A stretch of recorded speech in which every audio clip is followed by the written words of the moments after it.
that both of them should come together, resolve these issues, and open the government today. Well, coming up next on WTOL 11 Plus now, it is day 8 of the government shutdown. Federal workers pleaded with lawmakers today to work out their differences. Stand here with our partners, proud to announce an arrest in connection to the devastating Palisade fires that claimed lives, destroyed homes, and shook this community to its core. Also tonight, there has been an arrest after that fire tore through large parts of L.A. County out west. What we know about the suspect and the evidence that led authorities right to him. And it's been over a week since 4 people were killed and several others were injured in a mass shooting at a church in Michigan. The community coming together to remember the victims and honor the first responders.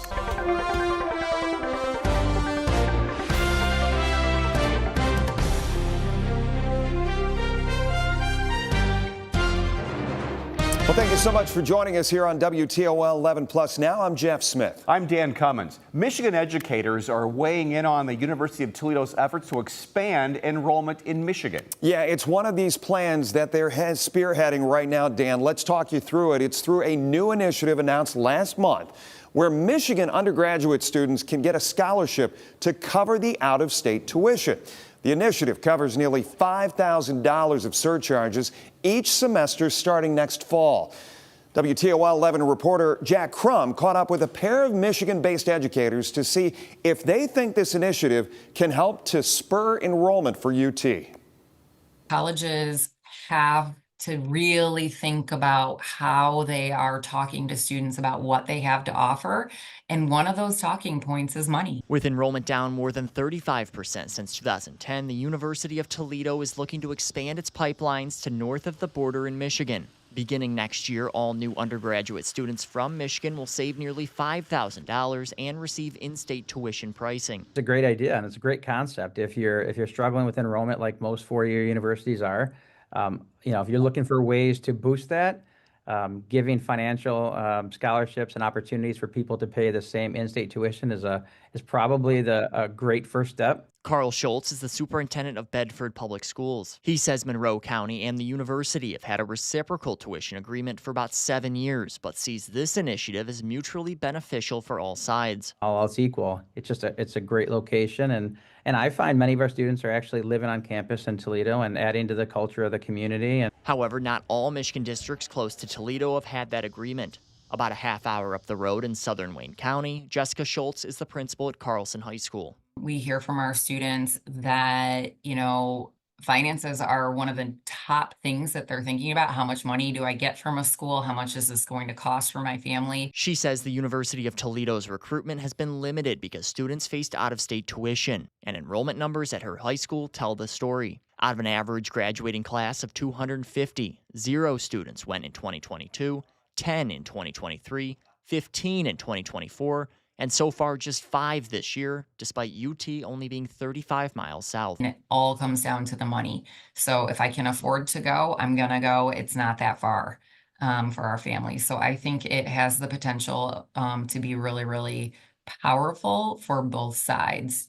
So, Jack, I find this conversation fascinating because not too long ago, a couple of weeks back, James Holloway, the president of Toledo, was sitting right where you're sitting when we were taping an episode of Leading Edge, and he was rattling off bing, bing, bing, bing, bing, all these things that he wanted to accomplish to bring more students in.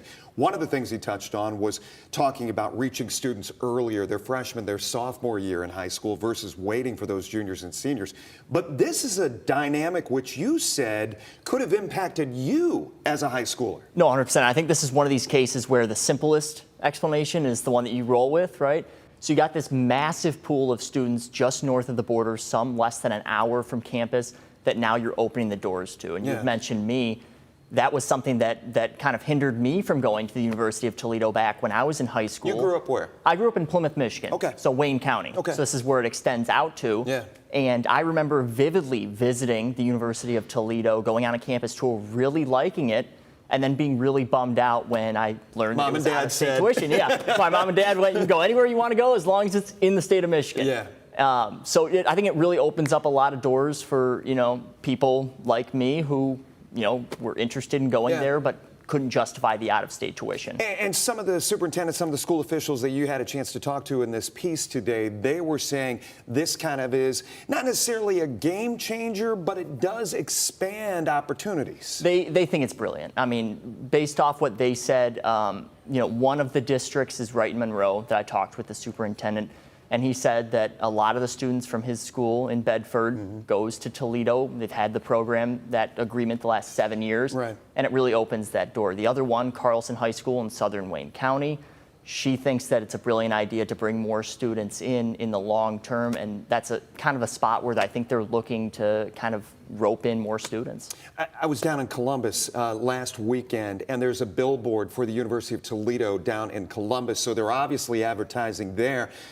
Do we start to see Flint, Traverse City, maybe Sault Ste. Marie with billboards for UT, you think? Right. I think it's an entire possibility, right? Yeah. Especially with that portion of like Wayne County where you're looking. In some cases, you have Eastern Michigan University, another mid-major school up there. A lot of competition. Right, but like Central Michigan, the school I went to, that's 2 hours north. If they want to go to Grand Valley State University, that's 2.5 hours west. You're talking an hour south. It's a game changer for a lot of people who want to go away to school but don't necessarily want to go away to school. And if you look at it from a sports perspective, all of those other MAC schools, UT's coming for you, not only from a sports standpoint, but also from a student standpoint. Jack, good stuff. We appreciate it. Back to you. Now to the top stories are making headlines across the country and around the world. The Grand Blanc community is honoring the victims of last week's shooting on a church, plus new developments in the criminal investigation into last January's Palisades fire. And former FBI Director James Comey has his first appearance in court after being charged. But first, the latest on the government shutdown. Lawmakers remain deadlocked over health care with no sign of any negotiations. Democrats want an extension of the Affordable Care Act subsidies, but Republicans insist the shutdown should end first. The Senate has now tried and failed 6 times to pass dueling measures to fund the government. If the standoff stretches past this week, over 1 million active duty service members will not get their next paychecks despite having to report for duty. Former FBI Director James Comey appeared in federal court today to fight criminal charges brought by the Trump administration. Comey is charged with 1 count of obstruction of a congressional proceeding and 1 count of making false statements. His attorney entered a not guilty plea on his behalf. A trial was set for January 5th, and attorneys on both sides said they expect it to last 2 to 3 days. Comey could face a maximum of 5 years in prison if convicted. A former Southern California resident has been arrested on a federal criminal complaint charging him with maliciously starting what eventually became the deadly Palisades fire. The suspect faces charges including malicious destruction by means of a fire. The wildfire destroyed much of the Pacific Palisades neighborhood, killing at least a dozen and leveling thousands of homes and buildings. Officials say they collected evidence of ChatGPT logs from the suspect, including AI images of a burning city. A vigil was held in Grand Blanc, Michigan last night to remember those lost in a shooting incident last month. 4 people died in the targeted attack at the Church of Jesus Christ of Latter-day Saints. The ceremony was held at Grand Blanc High School's football field.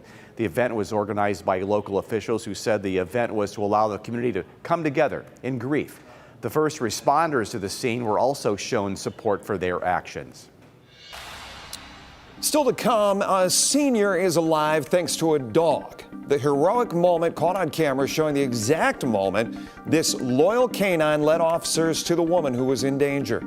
Also, it's homecoming week at one North Carolina college. Instead of celebrating, a group of students are helping to build and grow their brands. And going to be a chilly night ahead with the chance for some patchy frost, and Friday morning even cooler with upper 30s possible. I'm going to break down that cooler weather impact coming up next.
Welcome back. We have the latest on what is trending on social media. And right now, there's a video that you've got to check out on our TikTok. Amanda, she is Amanda Faye, showing us an easier way to avoid struggling to get your shirts on hangers. I'm going to give this one a try.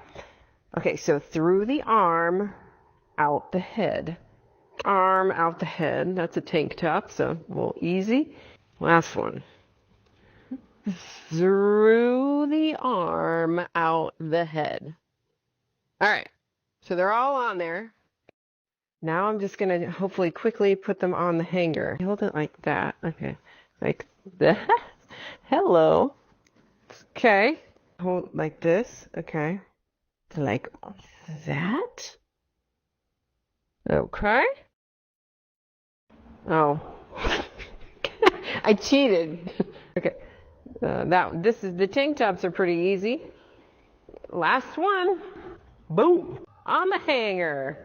Ta-da! I think this could save you time, particularly in my case at home. My husband has a ton of t-shirts that he hangs up for some reason. So just put them all on your arm, put them on the hangers. They're in the closet. Done. I think it worked. I'm going to give it a thumbs up. I don't know if that saved any time. Make sure you are following WTOL 11 on your favorite social media platform to stay up to date. All right, a couple fun stories for you here. A hero dog is to thank for saving an elderly woman in Florida. Authorities released this video of the incident that happened last month. It all began after the woman's husband called police after the woman did not return from her typical 10 to 15-minute walk.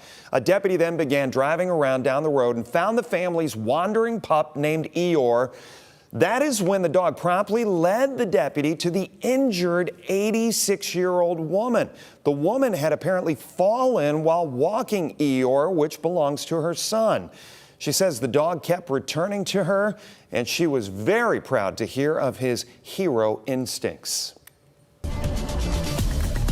Waking up tomorrow morning, I would recommend packing the jacket. It is going to be a chilly start to the day, and cooler weather could lead to some frost developing with temperatures near to below 40 degrees and patchy frost possible, especially north and west of Toledo. Over the course of the evening, temperatures have generally been around 60, but up towards Hillsdale and Lenawee counties, seeing some upper 50s already appear on the map. That cooler northerly breeze, we're still seeing gusts of around 15 miles an hour, and there are frost advisories at play, mainly for our areas closer to the Indiana state line, and also all of our southern Michigan counties are included in that frost advisory. Things are going to get even cooler up towards Grand Rapids and Kalamazoo, and there's actually freeze warnings where temperatures could dip down to the 32-degree mark. Here's the cold front that brought us showers yesterday, now over the Atlantic seaboard, and this is a cold Canadian high-pressure system that is producing the sunshine and the chilly fall temperatures. So out the door tomorrow, we're going to be around 40 in the metro. Along the lakeshore, I do expect things to be a little milder. Northwest of Toledo, areas like Hillsdale, Williams, and Defiance counties could dip down to the upper 30s. Afternoon high is going to be in the 60s, and then Friday morning, that is a better chance for more widespread frost. Wind directions are going to be shifting, and that'll allow those temperatures to plummet down to the upper 30s in the Toledo metro. Your forecast for your Thursday, chilly feel, lots of sunshine, high temperature around 63 degrees.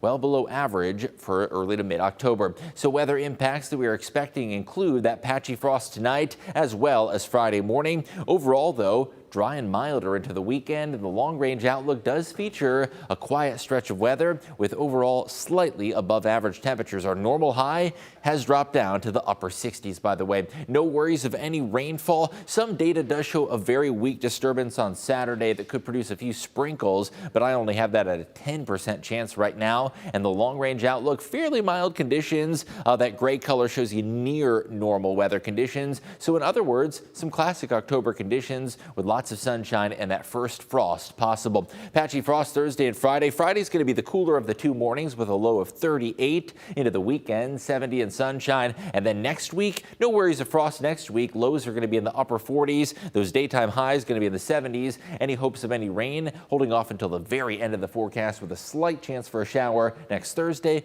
or next Friday. Jeff, Dan.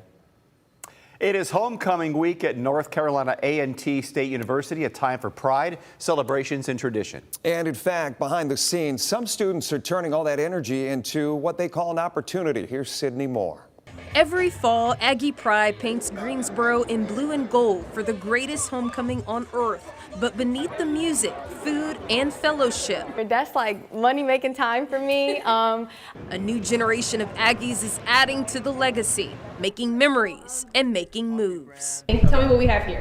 In the WFMY News 2 studio, the aroma of success hit strong. Two student entrepreneurs met and shared with me how they blend business with success. Now these are the perfumes. Yes. Meet Nahajani Torres, a first-generation college student and the mind behind Oils by Nahajani. They're 100% all natural perfume and cologne oils in this little bottle.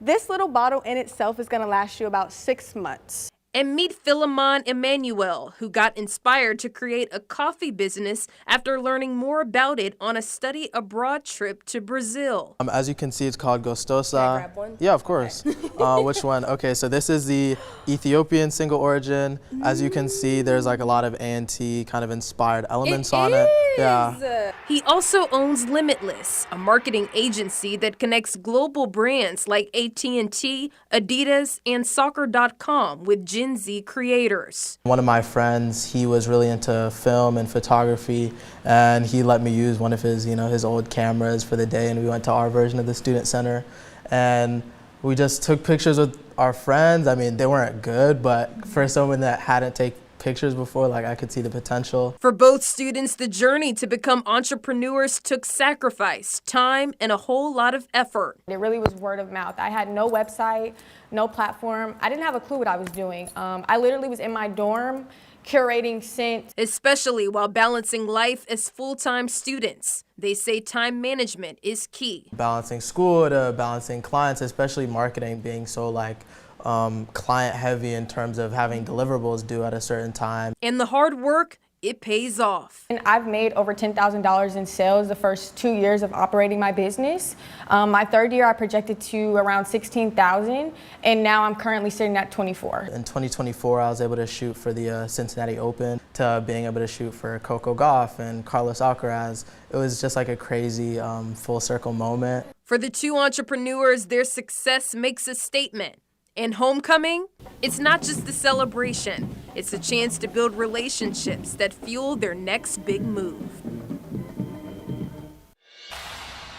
Still to come, an update in the case of the man accused of killing his own daughter, Kimani Lateague. And we believe that it will be something that will serve the future of Sylvania for decades. Boy, and if you haven't been down there for some time, if you drive or walk through downtown Sylvania right now, you're about to notice your commute is getting a whole lot smoother. The first phase of construction almost done. We take a closer look at the changes that have been made to Main Street and still what's to come.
Glad to have you with us here on WTOL 11 Plus now.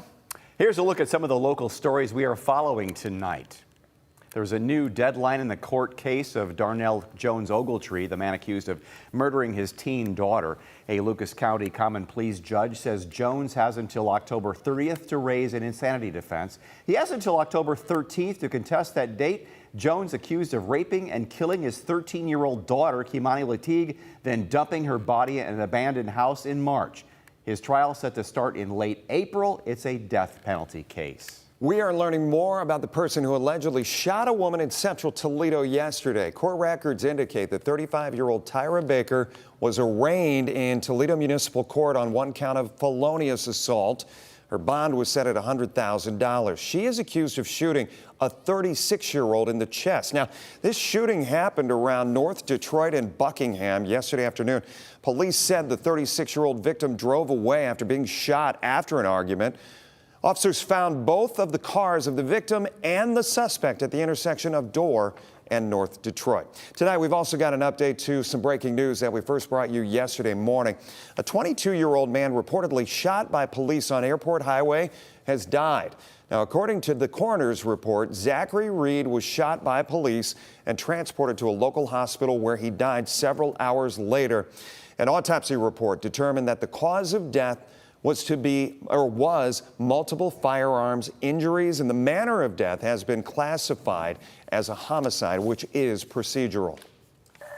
After months of construction, two-way traffic on Main Street downtown Sylvania is back. Construction on Main Street began back in February and phased one of the downtown revitalization. The city worked with the Ability Center to make the downtown area and sidewalks more accessible. There are still some orange cones and construction happening, but city leaders say getting two-way traffic back open is a big milestone. We really do hope that, and we believe that it will be something that will serve the future of Sylvania for decades. And we're really excited too to have great events and have great parties and have these wonderful arts and cultural shows down here too, and this really creates that opportunity. There's a second phase which will happen on the next block between Maplewood and Erie here on Main Street beginning next year. Dozens of public officials, nonprofits, development professionals, and other organizations gathered today, all to discuss reducing poverty in Toledo. The seminar was held to discuss the connection between economic development and poverty and to educate leaders how to raise people out of it. The goal is to work within the community to drive sustainable changes, creating a ladder for people to get jobs. Lucas County Commissioner Pete Gerken says developers won't come to a community that is distressed and says Toledo is working hard to improve. The state and federal government has abandoned our community by and large with funding, cut back on public education, cut back on HUD housing grants, cut back on economic development grants. There's nobody coming to save us. We have to work together to save ourselves. Commissioner Gerken says that economic development is great for conversation, but the real focus should be human development. Well, don't forget to check out some of the other exclusive content that we have on WTOL 11 Plus. On a new episode of Well Read, Well Said, the group discusses Colleen Hoover's Regretting You. You suggested that book, didn't you? No, I don't think so. They share their thoughts on the book so far, plus other things that they're reading and watching. All right. I feel like, and I only talked to one person about this yesterday, so I made this decision in a vacuum because I did not talk to you guys. Oh, great. Taylor Swift came out with a new album. She did. And this is for all the Book Talk people, because there was a lot of stuff on Book Talk about Taylor Swift's song, Opalite. Did you see it, Megan? No.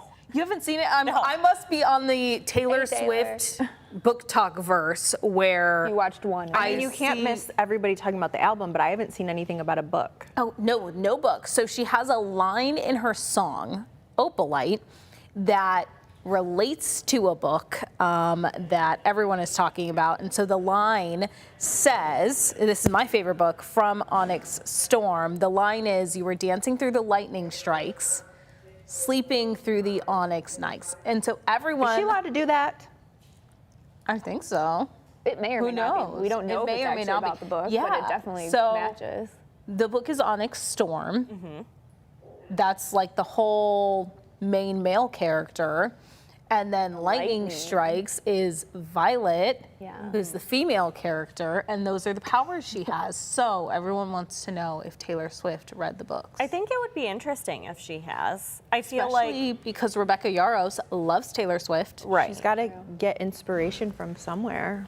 And I feel like her fans would relate to her more, especially like book people would relate to Taylor more if she's read, you know, a really super popular book series. Did Taylor and Rebecca Yarros ever meet at all? I have no idea. I don't know either. I think that would be interesting to find out. So I just had to bring that up because I've been listening to Taylor Swift and it's been on my TikTok for the last 4 days. What about Colleen Hoover, Jeff? They didn't talk about Colleen Hoover. No, but that's why you have to watch the rest of the full episode, well read, well said, on WTOL 11 Plus next. Oh. Dan, you watch stocks all the time, right? Yeah. The price of gold apparently setting a new record. It has gone up to more than 4,000 an ounce for the first time. Gold is on course for its best year since 1979. It's gained more than 50% this year. Gold is often seen as a safe haven for anxious investors during periods of financial uncertainty, currently highlighted by the government shutdown. All right, now to a story that serves up some inspiration. It comes from a man who's still smashing expectations long after most have left the court. 88-year-old Colin Bedford has been swinging a badminton racket since he was 11. He doesn't just play, he coaches too, and says the game has a way of turning tough days into better ones. A lot of times people come along, they're feeling problems, feeling a bit low. We give them something to do, they enjoy it, they say, yes, we enjoyed that, coming again next week. I so wanted him to have a Monty Python accent. I love those chops. Bedford says the sport's been a lifeline, keeping him active, connected, and grounded, though even life's hardest moments, including loss of his wife, he has zero plans to slow down. Keep going there, pal. Look at those. Oh, look at those sideburns. That's even more impressive than his badminton ability. I'm envious. It's an Olympic sport, isn't it? It is, yeah. Yeah. And I'll tell you what, playing on a hard court versus playing in a backyard, a little bit different. Yeah. Oh, yeah. I don't know. It's been a few years. I've only played it in backyards with grass and, you know, a cookout or just casually, but he could smoke me. Which makes me think of the old days of playing jarts, but... Jarts? Yeah. I digress. On a windy day. Yeah, exactly. Take your life in your own hands. Well, today was a windy day, cold windy day, though. Today? It was a little windy. See that transition? That's what he's good at. Gonna be chilly tomorrow, though. Bundle up, Dan. I know you're not gonna like it. No, I'm not. Thanks so much for joining us.